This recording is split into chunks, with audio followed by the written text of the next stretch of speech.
عالمی منڈیوں میں بہت بڑا بحران آ چکا ہے. آئل اور گیس کی پرائسز جو ہے وہ بہت تیزی سے آگے بڑھی ہیں. اس کے بعد جو سپلائی چینز جو ہیں وہ بہت برے طریقے سے متاثر ہوئی ہیں اور اس سے جو ہے افراط زر ساری دنیا میں بڑھ رہا ہے, ہر ملک میں بڑھ رہا ہے بشمول پاکستان کے. تو یہ چیز جو ہے, یہ دو چیزیں جو ہے امریکہ کا پبلک اوپینین اور تیل کی تمام تر پبلک اوپینین ہونے کے باوجود, تمام تر مشکلات سامنے ہونے کے باوجود ہم یہ دیکھ رہے ہیں کہ یہ ایک پرسیپشن ہے کہ اسرائیلی لابی جو ہے وہ ڈونلڈ ٹرمپ صاحب یا امریکہ کی جو تاریں ہیں وہ ہلاتی ہیں, وہ وہاں سے کنٹرول کرتے ہیں. سو اب یہ بھی کہا جا رہا ہے کہ نیوکلیئر ویپن اسرائیل استعمال کر سکتا ہے, وہ چاہے گا کہ اس جنگ میں اس طریقے سے معاملہ جو ہے ایران کے ساتھ نمٹا جائے. یو این سیکرٹری کا بھی آج کا سٹیٹمنٹ ہے, وہ بھی کہہ رہے ہیں کہ 2 ڈیکیڈز میں اگر ہم دیکھیں تو یہ خطرہ بڑھ چکا ہے ایٹامک جنگ کا. آپ کو ایسے معاملات دکھائی دے رہے ہیں اور کیا اس جانب جائے گا امریکہ اس حد تک؟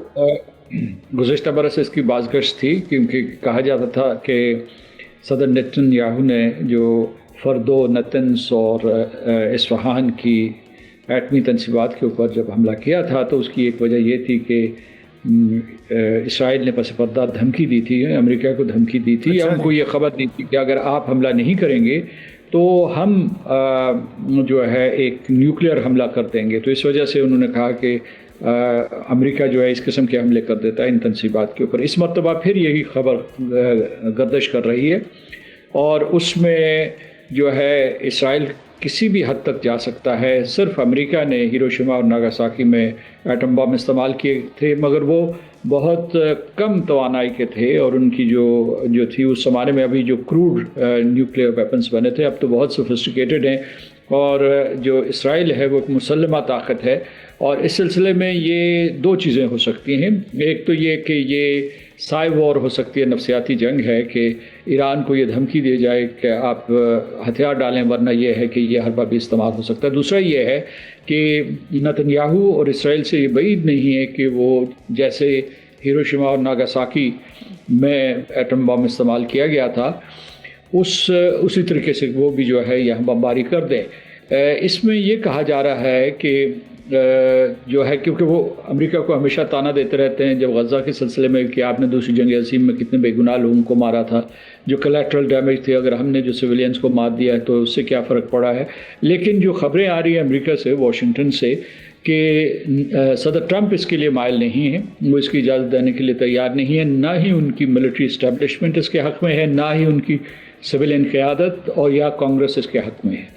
امریکہ نے اسرائیل کو ایرانی آئل جو تنصیبات ہیں اس پر حملے سے بھی روک دیا ہے, ایکزیوس کی رپورٹ ہے. دوسرا جو میں نے احتشام صاحب سے کوشچن کیا, اگر آپ نے سنا ہے تو اس پہ بھی کامنٹ کیجیے گا کہ اس کا پھر ایگزٹ کیا دکھائی دے رہا ہے, کس طریقے سے ان کے پاس کوئی ایگزٹ پلان بھی دکھائی نہیں دے رہا. جرمن چانسلر بھی یہ کہہ رہے ہیں اور اسٹیو وٹکاف بھی یہ کہہ رہے ہیں کہ جی ان کے پاس کوئی کلو نہیں ہے کہ کس طریقے سے جنگ ختم ہوگی. سو نیتن یاہو کے ہی ہاتھ میں کیا مستقبل ہے, وہی ڈیسائیڈ کریں گے. اور ان کے حوالے سے جو خبریں ہیں آپ کو اس میں کس حد تک صداقت دکھائی دے رہی ہے کہ وہ اب نہیں رہے, ہلاک ہو چکے ہیں؟ دیکھیے وہ جب تک کہ اس کی تصدیق نہیں ہوتی, کیونکہ یہ ابھی ایک طرف سے یہ بیان آیا ہے اور آپ کو پتہ ہے کہ جو ہے اس قسم کی خبر گشت کرتی ہے تو اس میں جب تک کہ اس کی صداقت یا اس کی تصدیق جو ہے مکمل نہ ہو جائے اس کے بارے میں کچھ کہنا بڑا مشکل ہے. لیکن یہ ہے کہ ایران ہمیشہ یہ کہتا ہے کہ وہ یہ ان کے جو ہے یہ لیجٹمیٹ ٹارگٹس ہیں. اگر ان کے رہبر اعلیٰ کو مارا ہے تو انہیں پتہ ہے کہ اصل میں اس حملے کا, ایران کے اوپر حملے کے اوپر اصل محرک جو ہے وہ نیتن یاہو اور اسرائیل ہے. لہٰذا اس نے ضرور کوئی نشانہ باندھا ہوگا. وہ کامیاب ہوا یا نہیں ہوا یہ کچھ گھنٹوں میں پتہ چل جائے گا اور یہ بات جو ہے ڈھکی چھپی نہیں رہے گی. دوسری چیز جو آپ نے پہلے سوال اٹھایا کہ جنگ کیسے ختم ہوگی, بظاہر یہ لگ رہا ہے کہ امریکہ کی قیادت میں جنہوں نے یہ فیصلہ کیا تھا کہ بوکھلاہٹ ہے. دوسری طرف یہ قیاس آرائی ہو رہی ہے کہ بوکھلاہٹ نہیں ہے, وہ جان بوجھ کے ان کے ہاں ایک حکمت عملی ہے, ایک ان کے پاس جنگ کا نقشہ ہے, ان کے بعد ان کی ایک اسٹریٹجی ہے اور وہ یہ جو مختلف اہداف بیان کر رہے ہیں یا یہ بتا نہیں رہے کہ جنگ اب ختم ہوگی, 6 مہینوں کے بعد ہوگی, 6 ہفتے کے بعد ہوگی, یہ جو ہے یہ ان کی جنگ کی حکمت عملی کا ایک حصہ ہے. لیکن اس کا ایک خطرناک پہلو بھی نکل رہا ہے کہ کیا یہ جنگ, جیسے کہ آپ خود ذکر کر رہی تھی کہ شمالی کوریا نے ایران کی حمایت کی ہے, یا روس جو ہے درپردہ اس کی ایران کی مدد کر رہا ہے ٹیکنالوجی اور سیٹلائٹ امیجری کے حوالے سے، اور چین کے ساتھ بھی روابط ہیں۔ یہ کچھ خبریں آ رہی ہیں کہ چین مسلسل جو ہے اپنا تیل اب بھی ان تمام پابندیوں کے باوجود، اس جنگ کے باوجود چین کو بیچ رہا ہے۔ تو اس وجہ سے جو سب سے بڑا خطرہ ہے اس وقت، اس سے جو ابھی جو خطرہ ہے، یہ بہت خطرناک صورتحال ہے۔ اس سے بڑا خطرہ یہ ہے کہ جنگ پھیل کے کہیں ایشیا پیسیفک کی طرف اور چین کے نیبرہڈ میں نہ چلی جائے، کیونکہ امریکہ میں جو میں سمجھتا ہوں کہ میں امریکہ میں رہا ہوں 2024 تک، مجھے معلوم ہے کہ وہاں ان کی سوچ جو ہے، ان کے لیے اس وقت مشرق وسطیٰ یا ایران سے بڑا خطرہ جو ہے وہ چین ہے، اور ان کے تعلقات بھی تجارتی اور دوسرے اسٹریٹجک تعلقات بھی کشیدہ ہیں۔ تو یہ نہ ہو کہ وہ یہ سوچ، ان کے منصوبہ ساز یہ سوچ رہے ہوں کہ اس جنگ کو بحر الکاہل میں لے جائیں اور چین کے نیبرہڈ میں لے جائیں۔ جی احتشام صاحب، ہم دیکھ رہے ہیں کہ اسٹیو وٹکاف بھی کہہ رہے ہیں کہ ان کو کوئی کلو نہیں ہے کہ کس طریقے سے یہ وار اینڈ ہوگی۔ جرمن چانسلر بھی یہ کہہ رہے ہیں کہ کوئی ایگزٹ پلان امریکہ اسرائیل کا دکھائی نہیں دے رہا ایران وار سے نکلنے کا۔ تو آپ یہ سارے معاملات دیکھتے ہوئے، جب شمالی کوریا بھی حمایت کر رہا ہے مشتبہ خامنائی کا، انہوں نے مکمل حمایت کا اعلان کر دیا ہے، ادھر سے یوکرین ہم دیکھ رہے ہیں کہ وہ گلف کنٹریز کو ہر طرح کی ایڈ پرووائڈ کرنے کے لیے تیار ہو چکا ہے۔ تو اب یہ سارے، اور پھر رشیا کا کردار، یہ سارے اسٹیک ہولڈرز جب شامل ہو چکے ہیں، کیا کس جانب جائے گی، کیا منظرنامہ بنے گا آگے پھر؟ دیکھیں، ہم نے ایک بات تو بڑے واضح طور پہ یہ ہے کہ اس جنگ میں اب جو بلیم گیم کا جب سلسلہ شروع ہو گیا ہے نا، اور جس طریقے سے آپ دیکھیں پینٹاگون کی لیکس سامنے آئی ہیں، اور جو جس کا نام ڈپارٹمنٹ آف وار کر دیا گیا ہے کہ جی ہم نے جس طریقے سے جنگ لڑنا چاہی ویسے نہیں لڑی گئی۔ اس کا مطلب کہاں لوپ ہول تھے، کہاں سے غلطی ہوئی، مس کیلکولیشن کس جگہ ہوئی، ایک تو یہ ہو گیا۔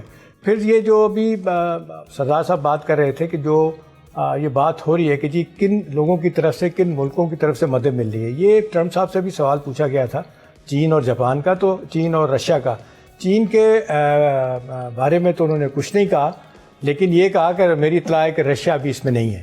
تو دوسری طرف تو اب یہ باتیں سامنے آ گئی ہیں کہ جو اب کہتے ہیں کہ وہ روایتی جنگ کا زمانہ ختم ہو گیا، وہ 20ویں صدی کہتے ہیں امریکہ کی صدی تھی طاقت کی، اب یہ 21ویں صدی ہے، اس میں کیا کہتے ہیں، جس طریقے سے معاملات یہ جاتے ہیں اسر اسپیس کے حوالے سے اور سائبر کے حوالے سے، وہ چائنیز ان سے بہت آگے چلے گئے ہیں۔ دیکھیں ہم نا اب جتنی تیزی کے ساتھ صورت بدل رہی ہے نا، صورتحال بدل رہی ہے، تو یہ بہت شدید دباؤ جو ہے نا یہ ٹرمپ انتظامیہ پہ آ گیا ہے کہ اپنے اہداف بھی نہیں حاصل کیے اور دنیا کی گلوبل اکانومی کو بھی خوفناک مصیبتوں میں جکڑ دیا۔ اچھی بات ہوئی ہے کہ یہ جو G7 کے ممالک نے اپنا تیل نکالا ہے اور یہ $120 سے $84 بیرل تک یہ پرائسز آ گئی ہیں، ہو سکتا ہے ایسے معاملات اچھائی کی طرف جائیں، لیکن دوسری طرف وہ اسٹریٹ آف ہارمز میں جو معاملہ پھنسا ہوا ہے، جو تڑی لگائی تھی کہ جی میں یہ کر دوں گا وہ کر دوں گا، وہ تو نہیں ہوا۔ نیول ٹرمینالوجی میں کہتے ہیں کہ سی ڈینائل اور سی کنٹرول، کہ جی آپ سی کنٹرول کر رہے ہیں یا اس ڈینائل کی آپ کو اجازت دینی ہے نہیں دینی، یا واقعی ان کے ہاتھ میں ہے۔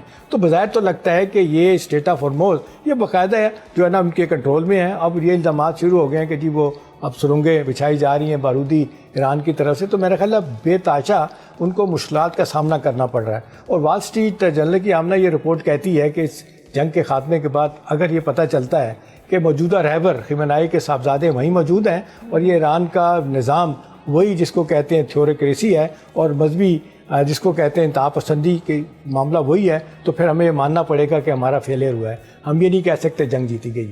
تو میرا خیال ہے بہت سے حوالوں سے تو ہم نے یہ لگ رہا ہے کہ جنگ اب بچانے کی کس طرح بات ہو رہی ہے۔ ابھی جو ٹرمپ کے وہاں سے خبریں آ رہی ہیں امریکہ سے، وہ یہ کہتے ہیں کہ ٹرمپ اس وقت جنگ بند کریں گے جب ان کے ایڈوائزر فارملی ان کو بتا دیں گے کہ بھئی دیکھیں اس کا اتنا معاشی نقصان ہو چکا ہے کہ ہم مڈ ٹرم الیکشن نہیں جیت سکتے، تو شاید اس طرف سوچیں گے کیا کرنا ہے۔ تو میرا خیال ہے بہت زیادہ مشکلات ہیں۔ میں بھی سردار صاحب سے سوال پوچھ لیتا ہوں۔ سردار صاحب یہ بتائیں، آپ کا ماشاءاللہ بڑا تجربہ ہے، آپ بہت اچھی طرح سے سارے معاملے کو دیکھ رہے ہیں، میں آپ کو سنتا ہوں بھی، مختلف چینل پہ آپ جاتے ہیں۔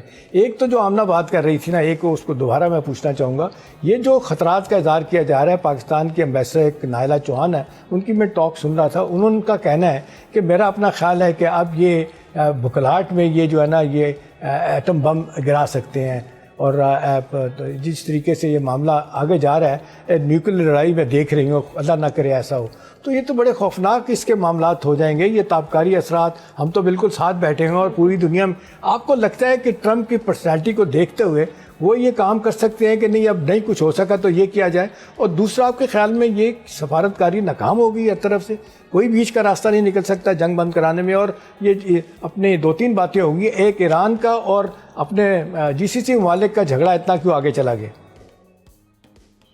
دیکھیے اس کا جزوی طور پر میں پہلے بھی جواب دے چکا ہوں, لیکن میں اس میں تھوڑا سا اضافہ کرتا ہوں کہ صدر ٹرمپ جو ہے کابینہ یا اس کے علاوہ کانگریس کی اجازت نہیں دے گی, کیونکہ ان کا جو ان کی توجہ کا مرکز و محور ہے وہ مشرق وسطیٰ نہیں, وہ چین ہے. تو اس وقت اگر وہ یہاں استعمال کر لیتے ہیں جوہری ہتھیار تو ان کے لیے مشکلات بڑھ جائیں گی. میں نے بلکہ اس خدشے کا اظہار کیا تھا کہ یہ ہو سکتا ہے کہ امریکہ کا پلان بھی یہ ہو کہ اس جنگ کو یہاں سے منتقل کر کے بحر الکاہل میں لے جائیں. تو لیکن اسرائیل سے یہ بعید نہیں, اور نتن جو جس قسم کی ان کی ذہنیت ہے, جس قسم کی ان کی اپروچ رہی ہے, تو وہ یہ قدم اٹھا سکتے ہیں. کیونکہ میں نے یہ کہا تھا اس وقت, ابھی جو آمنہ کھٹانہ صاحب کے سوال کا جواب دیتے ہوئے, کہ گزشتہ برس اس مرتبہ ایک الگ جواز امریکہ نے دیا تھا. گزشتہ برس امریکہ نے یہ بھی جواز دیا تھا جو لیکس کے ذریعے واضح ہوا تھا کہ جو 3 تنصیبات کی ایٹمی تنصیبات کے اوپر امریکہ نے حملہ کیا تھا, اور اس کا فیصلہ صدر ٹرمپ نے اس لیے کیا تھا کہ اسرائیل نے ان کو بتایا تھا کہ اگر آپ نہیں کریں گے تو ہم ایک ایٹمی حملہ کرنے والے ہیں, یعنی پراپر ایٹمی حملہ کرنے والے ہیں ایران کے اوپر. تو انہوں نے کہا چلو 3 تنصیبات کے اوپر حملہ کر دیتے ہیں, اس طریقے سے ایران جو ہے اس کا اپنا حتمی ہتھیار استعمال نہیں کرے گا. اس مرتبہ پھر جو ہے میں نے اس کا جواب یہ دیا ہے کہ 2 چیزیں ہیں. وہ یہ کہ ایک جو ہے وہ ایک قسم کی سگنلنگ کر رہے ہیں, یعنی مطلب یہ ہے کہ جو ان کی جو نیوز ایجنسیز ہیں یا جو ان کی جو لیکس ہوتی ہیں جو مختلف دفاتر سے, ان کے ذریعے یہ ایک قسم کی دھمکی دی جا رہی ہے ایران کو کہ اگر تم باز نہ آئے تو تمہارے اوپر بمباری کی جا سکتی ہے, اور کرے گا صرف اسرائیل. اور دوسرا یہ ہو سکتا ہے کہ اسرائیل کر بھی لے پاگل پن میں, کیونکہ انہوں نے لبنان کو تباہ و برباد کر دیا. اسرائیل میں جو ہے وہ تقریباً جو ہے کہتے ہیں کہ پتہ نہیں, میں نے وہ اعداد و شمار تسنیم کے دیکھ رہا تھا جو ان کی نیوز ایجنسی ہے ایران کی, کہ وہ 10,000 ٹھکانوں پر انہوں نے نشانے باندھے ہیں, سویلین ٹھکانے تھے موسٹ آف دم. یعنی تو یہ بہت بڑا پیمانہ ہے. اب میں دوسرے سوال کی تو مطلب یہ اس کا استعمال صرف پاگل پن میں ہو سکتا ہے, اور اس کی وجہ سے امریکہ کو بھاری نقصان ہوگا. اب دوسری طرف میں آتا ہوں, وہ جو آپ کا دوسرا سوال ہے کہ جو ایران نے خلیجی ریاستوں کے اوپر جو حملے کیے ہیں وہ 2 وجوہات کی بنا پہ کیے ہیں. ایک یہ کہ وہاں امریکہ کی بیسز موجود ہیں اور وہ ان کے لیے لیجٹمیٹ ٹارگٹ ہیں, اور دوسرا ان کا یہ ہے کہ وہ ایک لیوریج وہاں ڈیولپ کرنا چاہتے ہیں. لیوریج کے جتنے وہاں حملے ہوں گے ان کے ہوائی اڈوں پہ ہوں گے یا ان کے جو آئل ریفائنریز یا گیس پلانٹس پہ ہوں گے یا اس کے علاوہ, تو اتنا دباؤ خلیجی ریاستوں پہ بڑھے گی, اور اس کی وجہ سے براہ راست امریکہ کے اوپر ایک دباؤ بڑھے گا, اور عالمی منڈیوں میں جو ہے والیٹیلٹی آئے گی. تو اس وجہ سے صدر ٹرمپ اور خود ان کے جو امریکہ کے شہری سوچنے پہ مجبور ہو جائیں گے کہ کس طریقے سے اس حملے کو, اس جنگ کو سمیٹا جائے. اچھا سردار صاحب, وقت کا میں ایک چھوٹا سا سوال میں اور پوچھ لوں. آج بڑی یہ کوئی انسیڈنٹ ہے کیا ہے کہ یونائٹڈ نیشن میں امریکہ کے اور چین کے سفیر نے افغانستان کے بارے میں بات کی ہے کہ یہ ملک دہشت گردی کروا رہا ہے, یہاں پہ اغوا برائے تاوان ہو رہا ہے, اور بڑے سخت جس کو کہتے ہیں مذمت کی گئی ہے. آپ کو کیا لگتا ہے کہ اس تک 2 بڑی طاقتوں کا جنگ ادھر بھی ہو رہی ہے, افغانستان کے معاملات خراب ہیں, یہ کتنا بڑا سیٹ بیک ہے افغان رجیم کے لیے, دونوں سفیروں کا بیان دہشت گردی کے حوالے سے؟ یہ بہت اہم ہے, میں نے دونوں پڑھے ہیں. واقعی آپ نے سخت الفاظ استعمال کیے ہیں. چین کا تو یہاں سٹیک موجود ہے. چین نے جو ہے افغانستان اور پاکستان کے درمیان مصالحت کروائی تھی اور ان کو راستہ دکھایا تھا علاقائی تعاون کا, اور ان کہا تھا کہ چین پاکستان اقتصادی راہداری کا دائرہ کار جو ہے افغانستان تک بڑھایا جا سکتا ہے تاکہ دونوں ملک مل کر ترقی کریں, اور باقی ان کی یہ بھی تجویز تھی کہ سینٹرل ایشیا, وسطی ایشیا کو بھی ملا لیا جائے. لیکن افغانستان نے ان کی بات نہیں سنی, اس نے ہندوستان کی بات سنی, اور ہندوستان کے کہنے پہ اس نے خود بھی پراکسی بن گیا, اور اس کی جو ہندوستان کی وہاں پراکسیز موجود ہیں اس سے پاکستان کے اوپر تابڑتوڑ حملے کیے. لیکن ایک تنظیم جو ہے اسے کہتے ہیں ETIM, جو چین کے اوپر حملہ کرتی ہے, یہ ایسٹ ترکستان اسلامک موومنٹ ہے. ایسٹ ترکستان, جی ایسٹ ترکستان اسلامک موومنٹ جو ہے ETIM اسلامک موومنٹ, جی ٹھیک کہہ رہے ہیں. جی. تو یہ جو تنظیم ہے یہ چین کے اوپر, یعنی ان کا شنچیانگ کا علاقہ ہے, یہ وہاں جو ہے تاشقرغان سے جا کے اس کا ملتا ہے, واخان اسٹرپ سے, تو وہاں یہ حملے کرتے رہے ہیں, اور اس کے بعد جو ہے افغانستان میں نہ صرف ان کو پناہ دی گئی ہے بلکہ ان کی پرورش بھی ہوئی ہے ماضی میں بھی، اور افغان طالبان کی حفاظت میں وہ یہ کام کرتے رہے ہیں۔ تو اس وجہ سے جو ہے جو دوحہ میں افغانستان نے پاکستان کے ساتھ اور بالواسطہ طور پر پاکستان اور افغانستان کے ساتھ معاف کیجیے گا چین کے ساتھ اور امریکہ کے ساتھ براہ راست 2020 میں وعدے کیے تھے کہ وہ اس پوری کے پورے اپنے اس خطے کو، اس سرزمین کو دہشت گردی کے لیے ایک مرکز نہیں بننے دیں گے، ان وعدوں سے وہ مکر گئے ہیں۔ تو اس وجہ سے چین کی طرف سے اور دوسرے جو جس ملک کا آپ نے ذکر کیا اس کی وجہ سے بھی یہ مذمتی بیانات آئے ہیں۔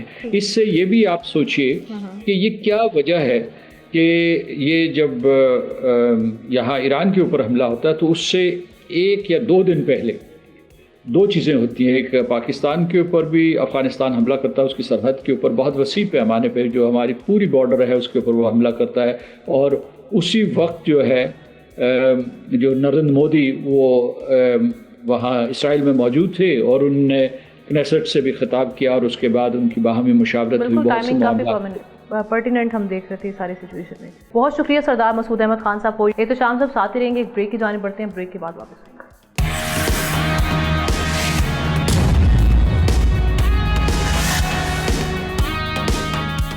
Welcome back. کچھ بات کریں گے پی ٹی آئی کے اس وقت کیا معاملات چل رہے ہیں۔ ڈیالہ جیل میں بانی پی ٹی آئی کی ان کی اہلیہ بشرا بی بی سے ملاقات تو کرا دی گئی ہے۔ جیل ذرائع کے مطابق ملاقات 30 منٹ جاری رہی ہے، البتہ ان کی جو ہمشیرہ ہیں ان کی جو ملاقات ہے وہ ابھی تک نہیں ہو پائی۔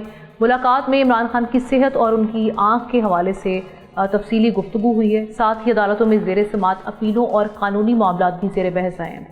ادھر عمران خان کی بہن علیمہ خانم نے حکومت کو دوبارہ پیشکش کرتے ہوئے کہا کہ ملاقاتیں بند کر دی مگر عمران خان کا علاج فوری طور پر شفا انٹرنیشنل ہاسپٹل میں کروایا جائے۔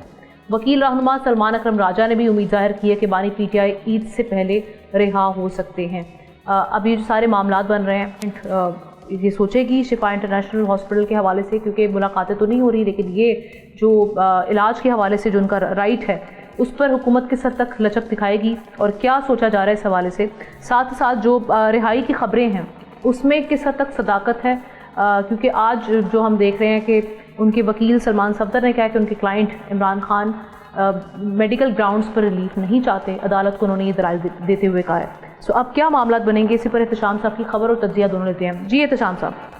دیکھیں آمنہ، اب شروع میں آپ کو خبر دے دیتا ہوں، آپ نے لفظ رہائی کا یوز کیا ہے، تو آج میری 2 بڑے اہم لوگوں سے باتیں ہوئی ہیں جو دونوں پی ٹی آئی کے بہت قریب ہیں۔ ایک نے مجھے تو بڑا واضح طور پہ یہی سوال میرا تھا کہ جی یہ اپنا رہائی ہو رہی ہے عید سے پہلے۔ انہوں نے کہا پہلے تو یہ ہے کہ سلمان اکرم راجہ نے تو صرف یہ کہا ہے کہ جی عید سے پہلے رہائی ہونی چاہیے، اس کو لطیف کھوسہ صاحب جو ہے نا انہوں نے کہا ہے کہ جی رہا ہوں گے۔ تو انہوں نے مجھے بتایا کہ جی یہ تو آپ ایک ذہن میں رکھ لیں کہ عید سے پہلے تو بانی پی ٹی آئی کی رہائی نہیں ہوتی۔ میں کہ جی کہہ لیں گے اس کی بنیادی وجہ یہ ہے کہ ہمارے اندر جو اتنے اختلافات ہیں، ہمیں باہر سے کسی کی ضرورت ہی نہیں ہے، وہ جب تک اوور کم نہیں کر پاتے ہماری مشکلات جو ہے نا وہ کم نہیں ہوں گی۔ ابھی اس حوالے سے جو دوسرے بندے نے مجھے آمنہ بتایا، انہوں نے کہا کہ جی بیرسٹر گوہر اور رؤوف حسن صاحب، ایک تو وہ بڑا بار بار کہہ رہے ہیں کہ جی کور کمیٹی جو سیاسی کمیٹی تبدیل کی تھی اس میں کیوں رؤوف حسن صاحب کو نکالا اور فارمر پریزیڈنٹ اپنے عارف علوی کو کیوں نکال دیا گیا، اور یہ رؤوف حسن تو آج بھی ان کی دیکھ لیں کہ پی ٹی آئی کے تھنک ٹینک میں ان کے ہیڈ ہیں وہ۔ اب یہ دونوں بندوں کے حوالے سے جو خبر مجھے پتہ چلی آمنہ وہ یہ ہے کہ لفظ یوز کیا ہے اپنے بیرسٹر گوہر صاحب نے کہ میرا دل چاہتا ہے کہ میں کوئی دیواروں سے ٹکر ماروں، کیا کروں گی۔ انہوں نے کہا کہ ہمیں ڈائریکٹلی کہا کہ علیمہ بی بی جو ہے نا وہ ضرورت سے زیادہ سیاسی کارڈ اور سیاست کو استعمال کر رہی ہیں۔ ہمیں لفظ یوز کیا کہ سٹیپ بیک کرنا پڑے گا، ہمیں حکومت سے بات کرنی ہے، اسٹیبلشمنٹ سے بات کرنی ہے، ریلیف لینا ہے، تو یہ نہیں ہو سکتا۔ دوسرا آمنہ دیکھیں جو پارٹی کے اندر اختلافات ہیں اس میں ایک اور چیز مجھے پتہ چلی ہے کہ وہ سارے لوگ کہہ رہے ہیں کہ جی سلمان اکرم راجہ صاحب انڈیویجلی سارا کچھ کر رہے ہیں، وہ پارٹی میں کسی کو اعتماد میں نہیں لیتے، وہ کوئی مشاورت نہیں کرتے، اور ان کی کتنی ملاقاتیں ہوئی ہیں اپنا بانی پی ٹی آئی سے کہ اس کے بعد آ کے وہ بات کر رہے ہوتے ہیں کہ جیسے سارے کے سارے فیصلے ان کے ذریعے ہو رہے ہیں، لیکن تو آپ بڑے جس کو کہتے ہیں اپنی طرف سے انہوں نے تحفظات کا اظہار، ایک دوسرے پر الزامات اور ایک دوسرے کے حوالے سے ریزرویشنز کا اظہار تو کیا جا رہا ہوتا ہے، لیکن جو ہم بھی دیکھ رہے ہوتے ہیں، ہم وٹنس کر رہے ہیں، یہ آج کی ہی سماعت کا احوال لے لیں کہ اس میں بھی ہم نے دیکھا کہ ایم پی ایم این اے ہمیں نظر نہیں آئے۔ لطیف کھوسہ صاحب جب جاتے ہیں ہیئرنگ کے لیے وہ کلیم تو کر دیتے ہیں کہ ان کی رہائی ہونے والی ہے، لیکن جب ان سے پوچھا جاتا ہے جیل رولز کے بارے میں تو ان کی تیاری نہیں تھی۔ تو آپ نہیں سمجھتے کہ ان پہ ہونے والے جو اعتراضات ہیں یا تنقید ہے، چاہے وہ ہمشیرہ کی جانب سے ہو یا سلمان اکرم راجہ صاحب، یہی ہمیں دکھائی دیتے ہیں ان سماعتوں پر، ان کے علاوہ باقی لوگ تو کہیں نظر ہی دکھائی نہیں دے رہے؟ جی ابنا، اگر میں آپ کا سوال سمجھ پایا، میرے خیال تھوڑی ڈسٹارشن آواز میں. دیکھیں آج بڑی زبردست باتیں کی ہیں اپنے اعتزاز احسن صاحب نے، اور ہائی کورٹ میں جا کر انہوں نے کہا کہ میری 80 سال کی عمر ہے اور مجھے تو میرا وکالت نامہ ہی آپ ماننے کے لیے تیار نہیں تھے، اور اتنی مشکل لگی مجھے سب کچھ کرنے کے لیے، تو آپ کم از کم ڈیٹ تو فکس کریں. ایک تو اچھی بات ہے آمنہ کہ کل وہ انعام الرحیم صاحب جسٹس ہیں جو اپنا اس کے سپریم کورٹ کے، ان کی عدالت میں تو یہ کیس لگ گیا ہے، جو عظیمہ خان جو ہے بانی پی ٹی آئی کے بہن، ان کی طرف سے درخواست جو دائر کی گئی تھی کہ ان کو شفا انٹرنیشنل اسپتال میں لے جایا جائے. ابھی دو چیزیں، دو پیرلل چیزیں ہونی. ایک تو اب دیکھ لیں کہ جو عدالتی محاذ پہ جو کام ہو رہا ہے اس میں تھوڑی سی ہم کہہ سکتے ہیں پیش رفت ہے، ادھر سے ہائی کورٹ میں بھی، اسلام آباد ہائی کورٹ میں بھی، ادھر سپریم کورٹ میں بھی. اب وہ کیا ہوتا ہے، کیونکہ ایک بات بنا لی گئی ہے کہ یہ ان کو ہر صورت میں وہاں پہ شفا اسپتال بھیجا جائے. اچھا، اس حوالے سے میں آپ کو ایک اور آمنہ بات بتا دیتا ہوں جو مجھے بڑے واضح طور پہ بڑے ایک عام بندے نے بتائی بات. انہوں نے کہا کہ یار میں آپ کو دیانتداری سے بتا رہا ہوں کہ بانی پی ٹی آئی کی آنکھ کا مسئلہ اب کوئی سیریس نہیں ہے، وہ ایسا نہیں ہے. ان کا جو علاج ہوا ہے، جو ہو رہا ہے، ایک اور شاید انجیکشن لگنا، اس کے بعد وہ ٹوٹلی وہ نارمل ہو جائیں گے. لہٰذا صرف اس پہ یہی وجہ ہے کہ آج القادر ٹرسٹ کیس میں سلمان صفدر صاحب کہہ رہے ہیں کہ ان کے جو کلائنٹ ہیں عمران خان صاحب، انہوں نے میڈیکل گراؤنڈ پر ریلیف لینے سے انکار کر دیا. وہ کہہ رہے ہیں کہ اگر ان کی رہائی ہوتی بھی ہے تو وہ لیگل گراؤنڈز پہ ہوں، میڈیکل گراؤنڈ پہ نہیں ہونا چاہیے. جی نہیں، میں سمجھا نہیں آپ نے کیا کہہ رہی ہیں کہ اس حوالے سے آج القادر ٹرسٹ کیس میں سلمان صفدر صاحب نے جو دلائل دیے ہیں، انہوں نے اس میں کہا ہے کہ میرے کلائنٹ عمران خان نے میڈیکل گراؤنڈ پر ریلیف لینے سے انکار کر دیا، انہوں نے مجھے روکا اس چیز پر. سو لیگل بیسس پہ ہی اگر ان کو ریلیف ملتا ہے، ان کی رہائی ہوتی ہے، تو اس پہ بات بن سکتی ہے. تو آپ جو ابھی کہہ رہے تھے کہ کچھ لوگ یہ کہہ رہے ہیں کہ ان کی شاید آنکھ جو ہے وہ اب ریکور ہو رہی ہے، اتنا مسئلہ نہیں رہا، تو یہی وجہ ہو سکتی ہے. دیکھیں ہم نا اس میں تو اب دو رائے نہیں ہے. ہم روزانہ بات کرتے ہیں کہ صحت پہ سیاست نہیں ہونی چاہیے، اور سیاست اب شاید نہیں ہو رہی. میں آپ کو دیانتداری سے بتا رہا ہوں، دونوں طرف کی بات کر رہا ہوں، کیونکہ حکومت بھی پینک کا شکار ہوئی تھی جب یہاں کا مسئلہ ہوا تھا کہ خدا نہ خواستہ کچھ ہوتا ہے تو بہت بڑا اس کا بیک لیش آئے گا، حکومت کے اوپر بہت زیادہ باتیں ہوں گی. تو نتیجتاً جو میکسیمم سہولتیں دی گئی ہیں اپنی جگہ ہیں، لیکن یہ بات بالکل ٹھیک ہے کہ جس طرح کا وہ ٹریٹمنٹ چاہ رہے ہیں کہ جی ہمارے اپنے معالجین کے ذریعے کیا جائے، تو ابھی تک حکومت نہیں مانی ہے. اور یہ کس حد تک کب جا کے ہوگا، عدالتی حکم کے ہوگا نہیں ہوگا، یہ علیحدہ سی بات ہے. دیکھیں ہم نے ایک چیز جو ہو رہا ہے وہ ایک سیاسی عمل سے جو باہر ہو رہے ہیں نا، جو پارٹی کے لوگ اس وقت بیٹھ کے جو باتیں کر رہے ہیں. ابھی دیکھیں معاملہ اتنا گڑبڑ کر گیا ہے کہ وہ جو آئین تفظ پارٹی والے لوگ ہیں وہ پی ٹی آئی کی طرف دیکھ رہے ہیں، فیصل سازی کے حوالے سے پی ٹی آئی والے ان کی طرف دیکھ رہے ہیں. باقی ان لیڈروں کی طرف دیکھا جا رہا ہے کہ جی کس سے بات کی جائے، کس سے پوچھا جائے. کوئی چیز ٹوٹل ڈسرے میں ساری چیزیں نظر آ رہی ہیں. مطلب پارٹی کا نظام تو چلنا چاہیے، ریگولر میٹنگ ہونی چاہیے. ادھر تھوڑا سا معاملہ بہتر ہو گیا، کے پی کی حد تک جو ہے نا اس طرح کی بیان بازی نہیں ہو رہی. لیکن یہ ہے کہ اصل بات تو یہی ہے کہ الٹیمیٹلی لوگ پارٹی کے اندر یہ بات ضرور کرتے ہیں کہ جی ٹھیک ہے کہ پارٹی کے اندر کیوں ایسا کوئی نہیں کہ نواز شریف کے پاس شہباز شریف تھا اور ہے ابھی بھی، وہ ان کے لیے مسائل حل کرنے میں مددگار ثابت ہوتے ہیں. کیا وجہ ہے کہ اس طرف سے کچھ نہیں ہوتا؟ پارٹی پی ٹی آئی کے لوگ کون ایسے لوگ ہیں؟ لیما بی بی نے اپنے ہاتھ میں ساری چیزیں لی ہوئی ہیں، اور وہ باقی پارٹی کے جو لوگ ہیں، بریسٹر گوہر بھی ہیں، رؤف حسن بھی ہیں، اور بہت سارے لوگ ہیں جن کا اپنا خیال ہے کہ ہم نے جو سیاسی روٹ اختیار کیا ہوا ہے یہ ٹھیک نہیں ہے. سیاسی منظرنامہ یہ دھندلا رہے گا، سیاسی ڈیوائیڈ تقسیم ختم نہیں ہوگی جب تک کہ ہم بات چیت کا دروازہ نہیں کھولتے.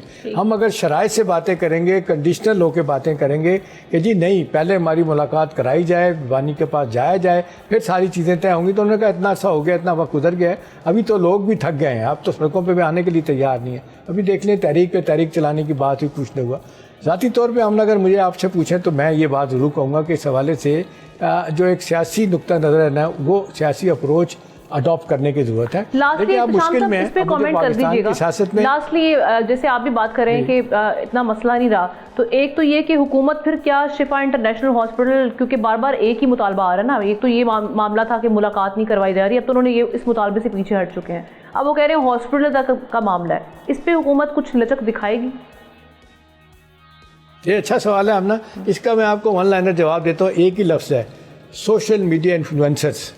یہ جو پی ٹی آئی کی ہے نا، جب تک یہ اب جس کو کہتے ہیں اپنی بندوقیں بند نہیں کریں گے، یہ کی بورڈ واریئرس، یہ جب تک کہ معاملات کو خراب کرنے کی اس حد تک آگے لے گئے ہیں کہ ان کی پارٹی کے اندر لوگ کہتے ہیں کہ جی یہ تو اپنے ڈالر بنا رہے ہیں، تو کبھی نہیں چاہتے کہ حکومت کے ساتھ معاملات بہتری کر جائیں اور الٹیمیٹلی عمران خان صاحب کی جو ہے نا وہ رہائی ہو سکے. یہ تو بڑا کھلے طور پہ ایک الزام ان کی طرف سے آتا ہے، اور اس میں کسی حد تک آپ بھی یقین کریں گی، میں بھی میرا خیال ہے سمجھوں گا کہ اس سارے معاملے کو ایک ریگولر میڈیا آپ اور میں 10 دفعہ سوچ کے بات کر رہے ہوتے ہیں، لیکن وہاں تو کوئی بات ہی نہیں ہے. وہاں تو صافی ہے ہی نہیں، ہر بندہ اٹھتا ہے اور اپنا جناب یوٹیوب چینل نکالتا ہے آفیشیل ورک، جو اپنی طرف سے باتیں کر رہا ہوتا ہے جھوٹی سچی.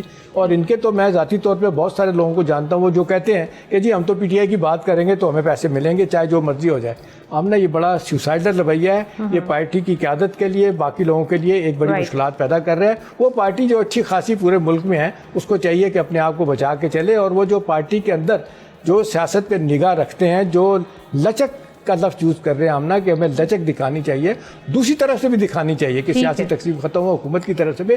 لیکن میرا خیال ہے ریسیونگ اینڈ پہ ہم نا حکومت اس وقت جو ہے پی ٹی آئی ہے، انہیں دیکھنا چاہیے کیا کرنے کی ضرورت ہے. ماضی میں سب کچھ یہ ایسا ہوتا رہا ہے، جو اپوزیشن پارٹیاں ہوتی ہیں انہیں پھر سوچ سمجھ کے معاملات کو لے کے چلنا ہوتا ہے کہ ہم نے ریلیف کیسے لینا ہے. تو میرا خیال ہے وقت آ گیا ہے کہ بیرسٹر گور، رؤوف حسن اور اس طرح کے بہت سارے لوگ ہیں، ان کی بات کو سنجیدگی سے لیا جائے، سوچا جائے، بجائے ان کی بات سننے کے ان پہ الزامات لگائے جائیں. اور آج بھی انہوں نے باتیں کی ہیں، علیمہ خان کی جو خبر میں وہ کہتی ہیں کہ جی یہ وضاحت کریں آ کے کہ جی وہ جو بات کر رہے تھے محسن نقوی وہ غلط کر رہے تھے، جھوٹ بول رہے تھے، اپنی وضاحت پیش کریں.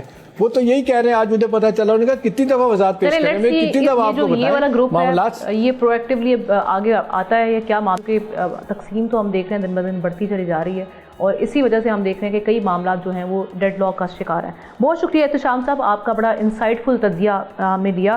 بریک کی جانب بڑھتے ہیں، بریک کے بعد واپس آئیں گے.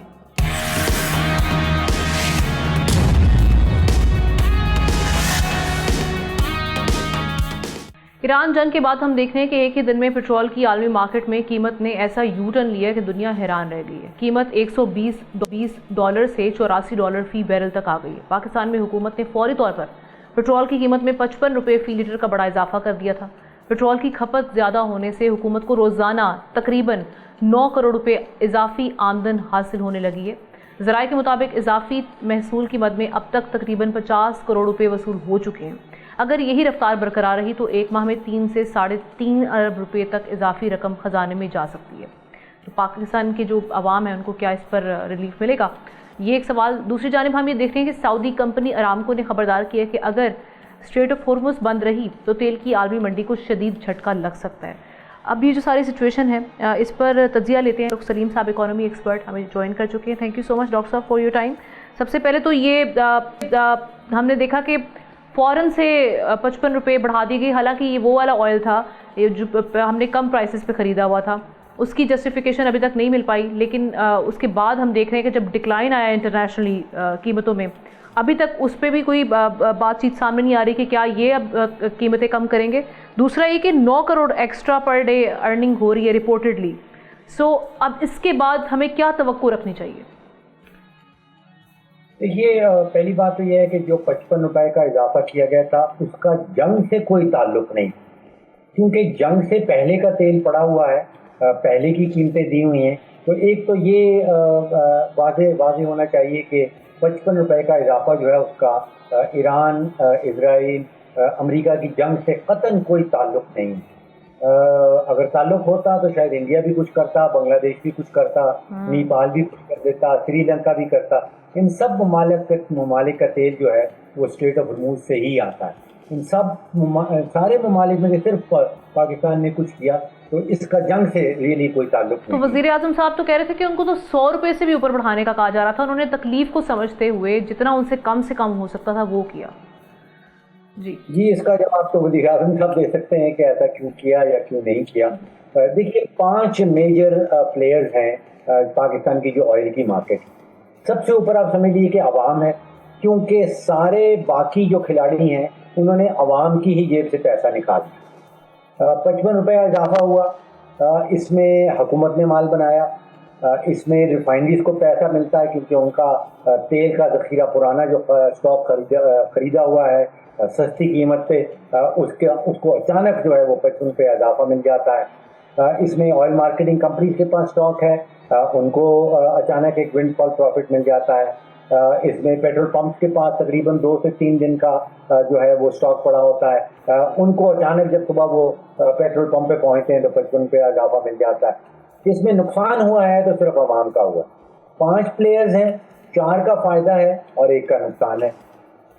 اور یہ انفلیشن کے معاملات اب کس طریقے سے آپ دیکھ رہے ہیں, اور جو فسکل ڈیفیسٹ ہے اس کا کس حد تک اس پر امپیکٹ آئے گا؟ یہ جو ہم نے پیٹرول پرائسز بھی بڑھا دی ہیں اچانک سے, اور اگر اس کو ڈکلائن نہیں کیا جاتا تو پھر آپ کیا دیکھ رہے ہیں آگے؟